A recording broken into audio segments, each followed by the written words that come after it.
Mute, close. Oh, wow.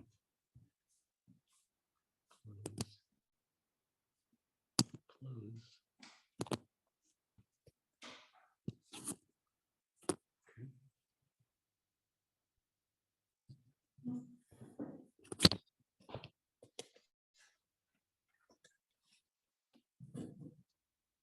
Okay, tov everyone. Closer.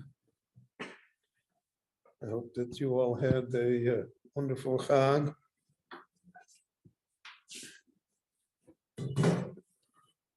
Baruch Hashem, we're on the way to another Chag.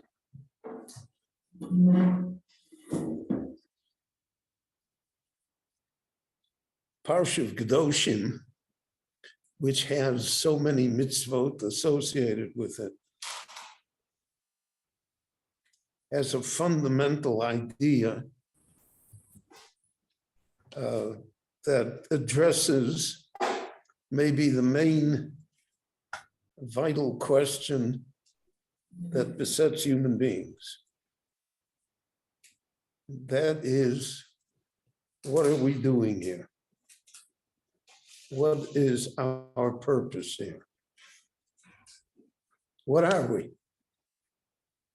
Are we just to put it cruelly, just a glorified monkey? Well-developed chimpanzee? And there are those in academia who believe that to be true. Well, if you believe that, then there really is no purpose for human beings. We're a product of an evolutionary process that has created us, but that there is no ultimate purpose in our being here. Also, if you follow that line of reasoning and thought,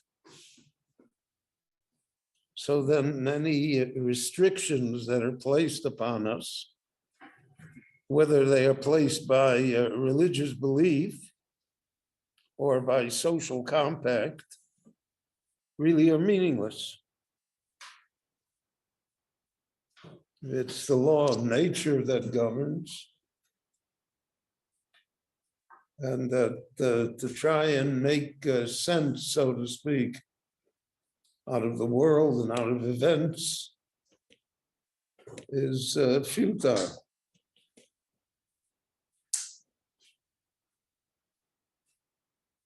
Needless to say, that's not the Jewish traditional view of why we are here. Nevertheless, we find in Tanakh, find in Tehillim, that they were not afraid to ask the basic question. Hashem, God, ben odom ma'u shetedo ehu. Why should you care about human beings? What is your relationship to human beings? Enosh v'tizkereu, a human being, and that you should remember, you should take into account. And then the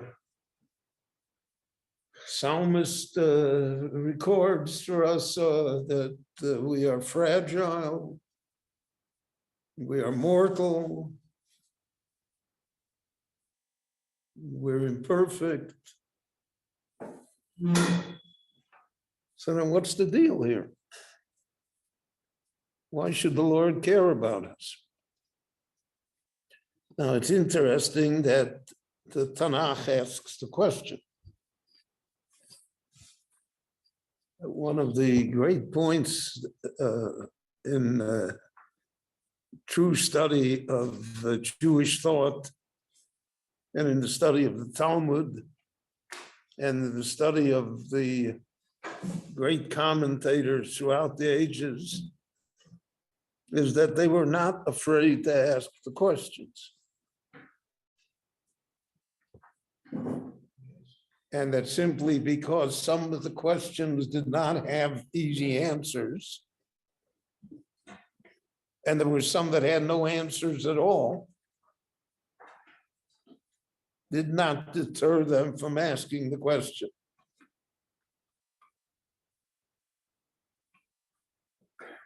Because the natural process of human development is based upon curiosity and inquiry and the ability to ask the question. And we find that anybody that's a student of the Talmud knows that the Talmud is basically question and answer. And that the Talmud will admit many times that they don't have an answer. Gemara says, Kasha, good question. In Yiddish, they used to say, as von a Kasha starb man nicht. Nobody ever died because a question went unanswered. The question remains.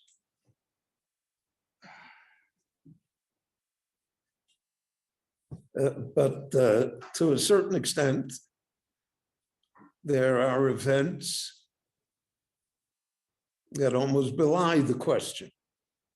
We just had the experience yesterday of Yom HaShoah, which is probably the greatest question in Jewish life over the past hundreds of years. It's a tremendous question.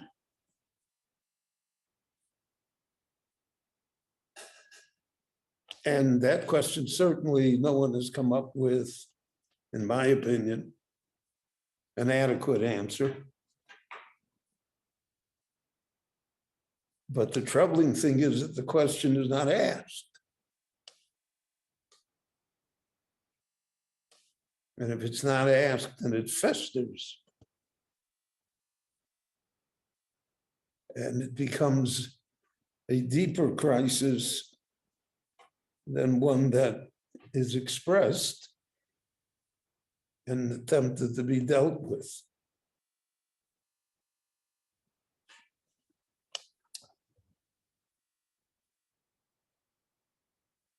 So my Rebbeim in the yeshiva always used to tell us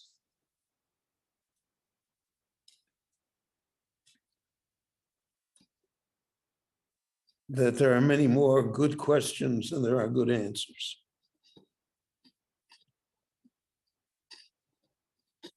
And those questions should be asked. And that's exactly what in Tehillim it says. So the basic question that we ask is, God, what are we doing here? What do you want from us? What are we?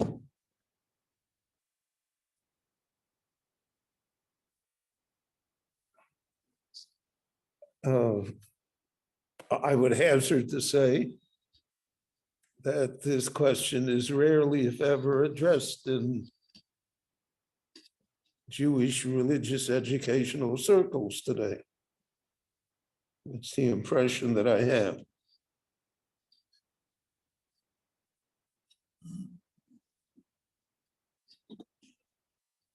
So the Parsha of Kedoshim came somehow to address that question. Vaydaber Hashem al Moshe Lemor, God told Moshe, tell the Jewish people. Lemor means to be repeated, to be expressed to the Jewish people. I'm going to ask a good question. You ask it of the Jewish people. They should be troubled by it. Kedoshim tiyu, ki kadosh ani Hashem Elokeichem. You should be kadosh, because I am kadosh, I'm the Lord your God.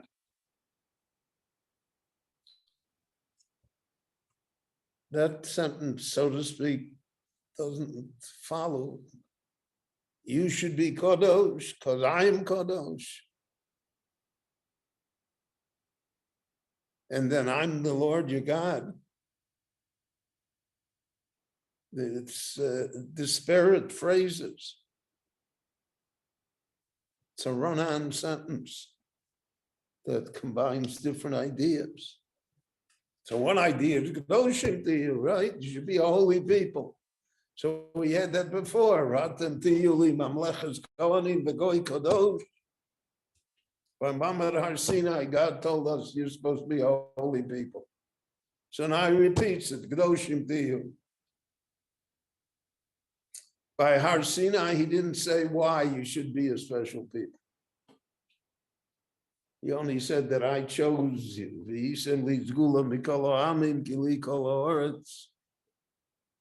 You're a special people because I say you're a special people. I choose you. So sometimes that's a good answer.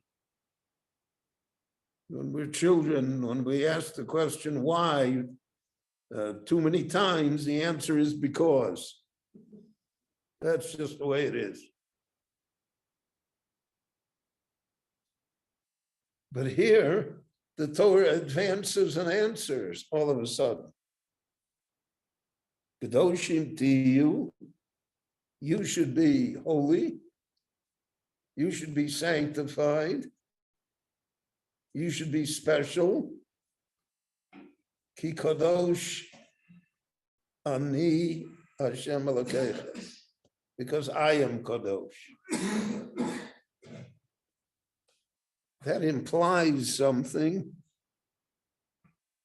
regarding the nature of our existence in this world. It, so to speak, defines the reason that we are here.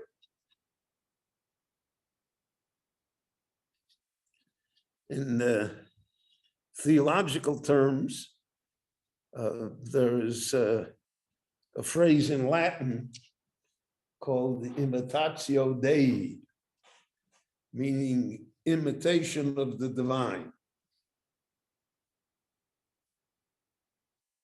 That is found in Judaism without the Latin. That we are likened to our Creator. Ki b'tzelem Elohim nivra ha'adam. Under the chuppah, one of the brachas that we make, Asher Yotzaris Adam B'Tzalmo. It's not enough, B'Tzalmo. B'Tzelem the Mus Tavniso. In the shape and form of the Creator. V'hiskin lo binyan adiyad. And he gave us eternity.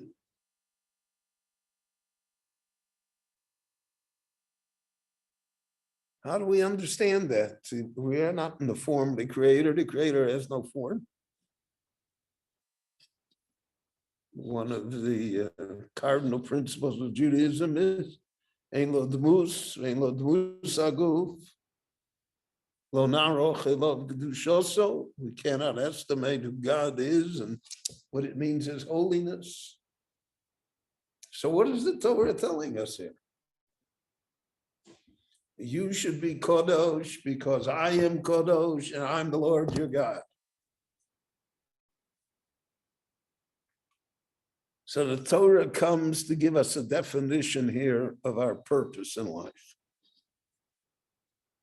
Our purpose in life is for maybe lack of a better word, a partnership with God, an imitation of God. We're the little God.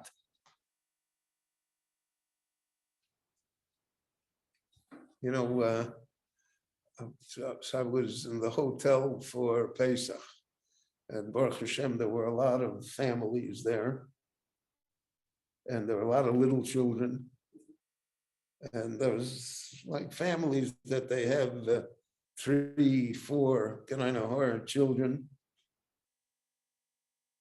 And many of them, the children are dressed alike. The parents like to do that.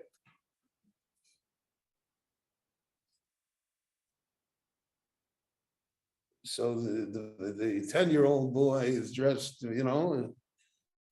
and the 6-year-old and the 4-year-old, and even the infant. And that's a natural instinct within us. To a certain extent, we all want to be our parents, even though we don't. We always want to be somebody else, somebody greater than us. There was a marketing campaign in the United States when Michael Jordan was the great basketball player. Mama, she wanted to go him. So the slogan was, "Be like Mike." How can I be like Mike? I mean, he's 6'6" and I'm 5'6". And he can jump a mile and I can't, what are you talking about? Be like Mike. But how many millions of shoes and t-shirts and all sorts of paraphernalia were sold on the basis of be like Mike?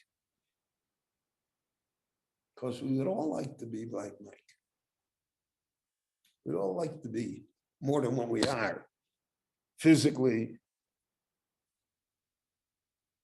And that's true morally as well. There's an innate nature within us that wants us to be holy. It's called our conscience. So that when we misbehave or we fall short of the mark, somehow we don't feel good about it.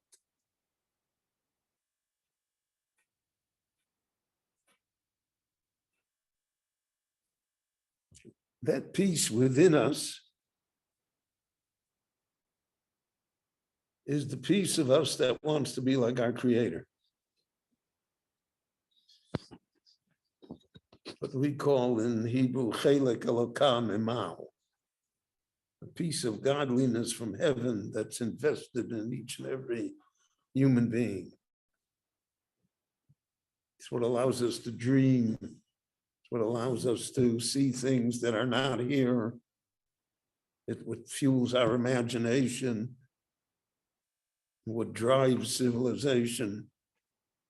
And it's also the destructive nature within us, to oppress others,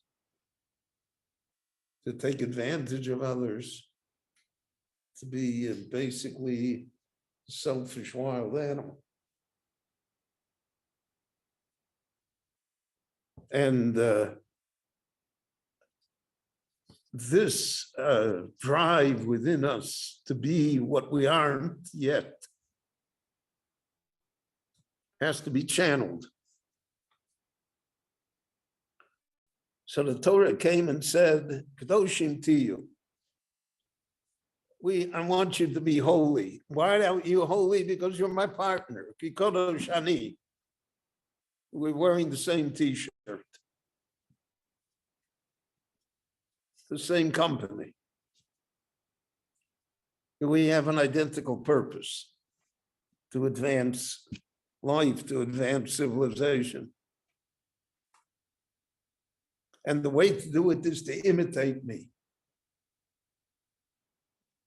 So in this parsha, we have many, many laws, many, many mitzvot.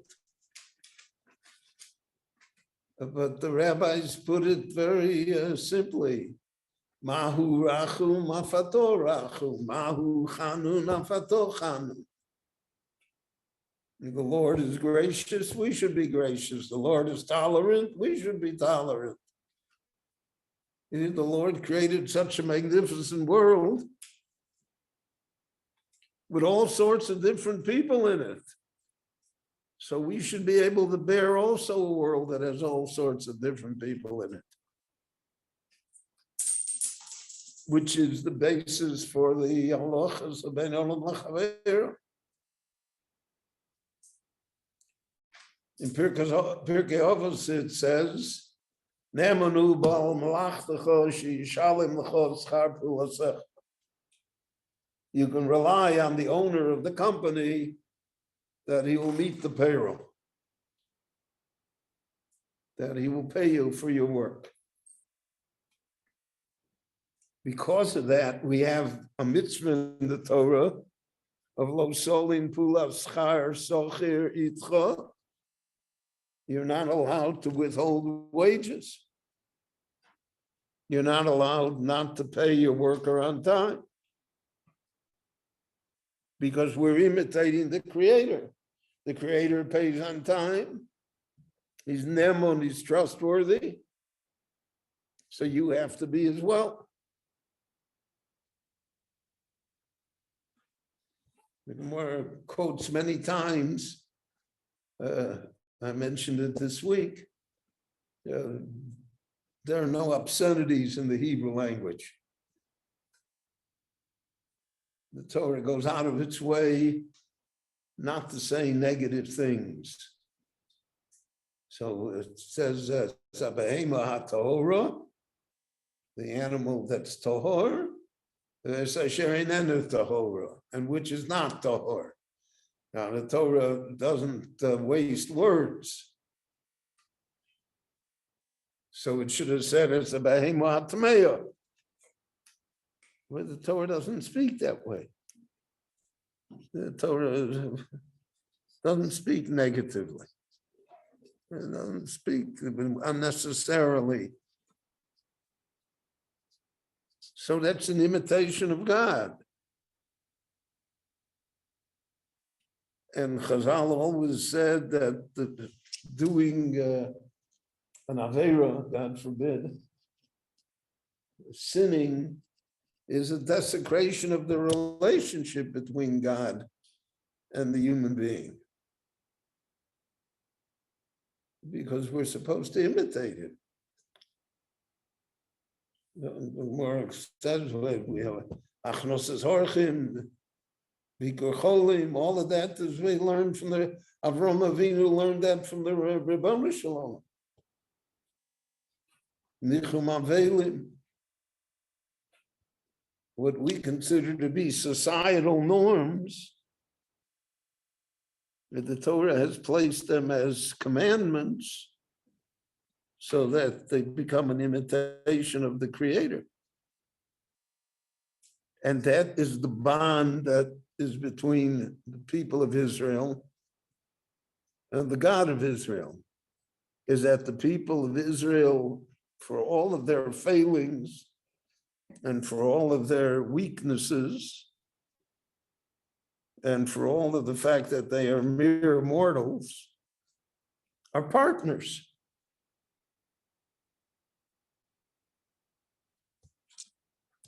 And partners are, you never know why the business is successful. A famous short story, it's a Jewish short story, but then it was written by a Jewish author that was very famous in America.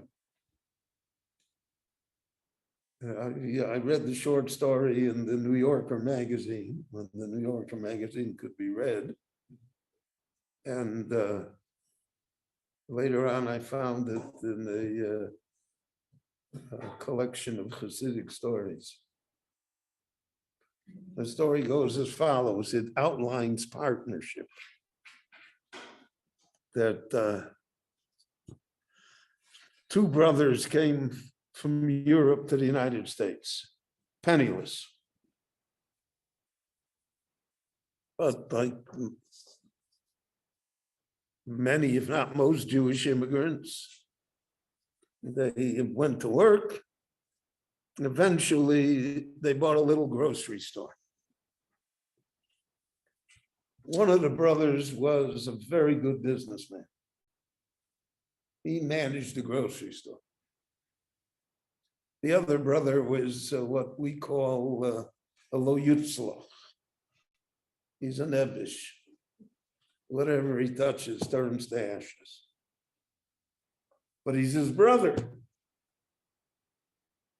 So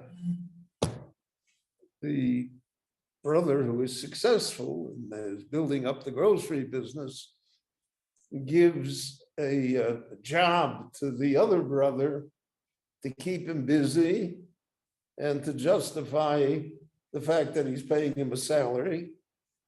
So there used to be little gumball machines in every grocery store. You put a penny and get a little gumball. So he gave him the franchise to take care of the gumball machine. So in the overall grocery business, the gumball machine is 1/10 of 1% of the income. But the brother is happy. He's taking care of the gumball machine. Meanwhile, the other brother develops the business. They buy a second grocery store. They buy a third grocery store. They open supermarkets. They become a citywide chain, and then they become a national chain. Enormously successful. And in every store now, there's a gumball machine. And this brother takes care of the gumball machines, and he put his children into the gumball machines. And again, the gumball machines are pennies in the overall balance sheet of the company. Then what happens is that the successful brother passes away, and his son takes over the business. And the uncle with the gumball machines keeps on coming into the office to report on gumball sales. And here he's dealing with all of these stores and everything. He hasn't got the patience for them.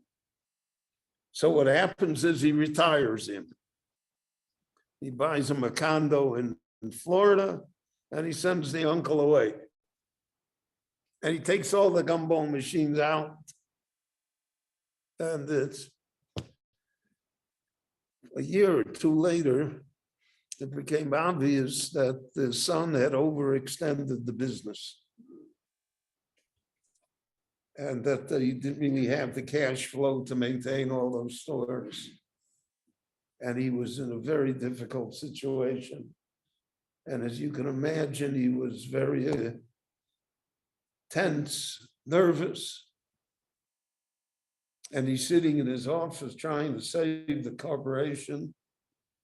And the uncle from Florida shows up. He hasn't got time for his uncle. He's in the middle of all of these troubles. And the uncle notices that he is troubled. So he says to him, well, what happened? What's the problem? So he tells him, well, we have cash flow problems. We're overextended. The banks call in the loans. We're in trouble. And the uncle says to him, I'm sorry, but you knew that I had to retire sometime.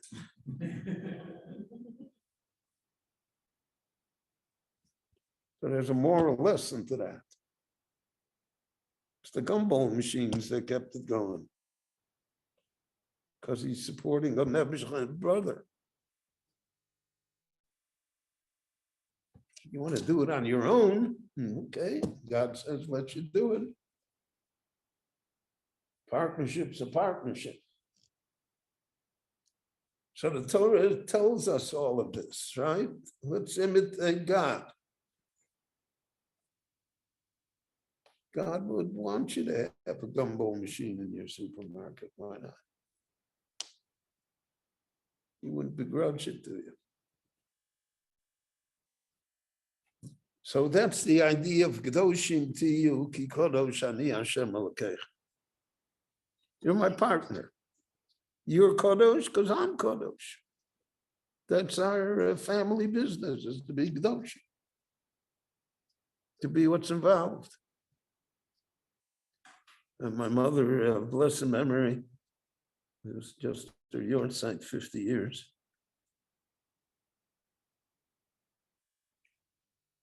She was a very clever woman, but she was a very strong woman. So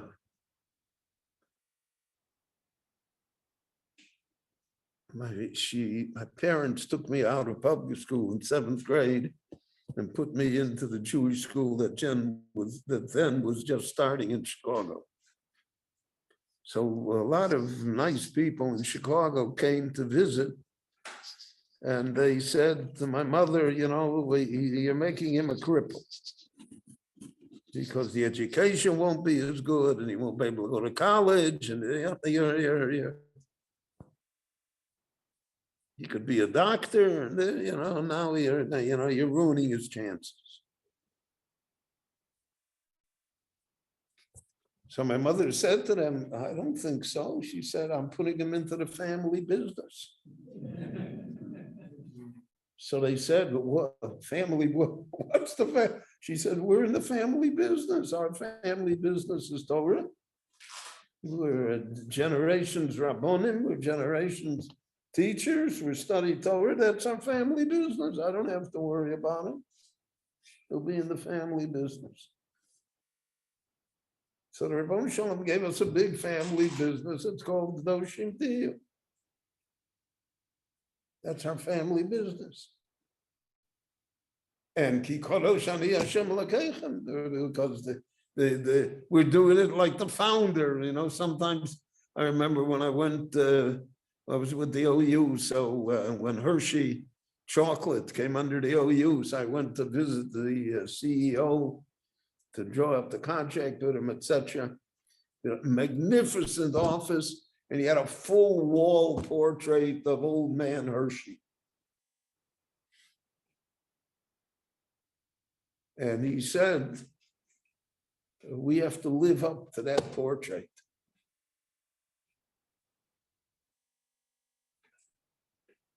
So we have a full portrait of the head of our business, of our CEO, who's in charge. And that portrait is Kedoshim Tiyu. Ki Kadosh Ani Hashem Elokeichem. And if that be our view of things in life, so then that answers, to a certain extent at least, our purpose, our abilities, our challenges, and what we're supposed to be doing here. So we may not value the gumball machinery. We may not think that's important in the overall scheme of things. But our partner may deem it to be very important, to be vital to the success of the entire enterprise. So that's really the underlying lesson of all of the mitzvot that appear in this parsha. Kedoshim Tiyu Ki Kadosh Ani Hashem Elokeichem. That's the business. And there are many, many aspects to it, many ways to accomplish it. But the goal should always be clear, and that should be what our attitude towards life is. Rabbi Chananya ben Akashim wrote HaKadosh Baruch Hu L'Zaken Tzisrael L'Ficha Chibur Em Torah Mitzvot Shenemar Adonai Chavetz Man Tzidko Yagul Torah Miyadir. A Shabbat Shalom to everyone. Thank you for coming next Friday again, God willing.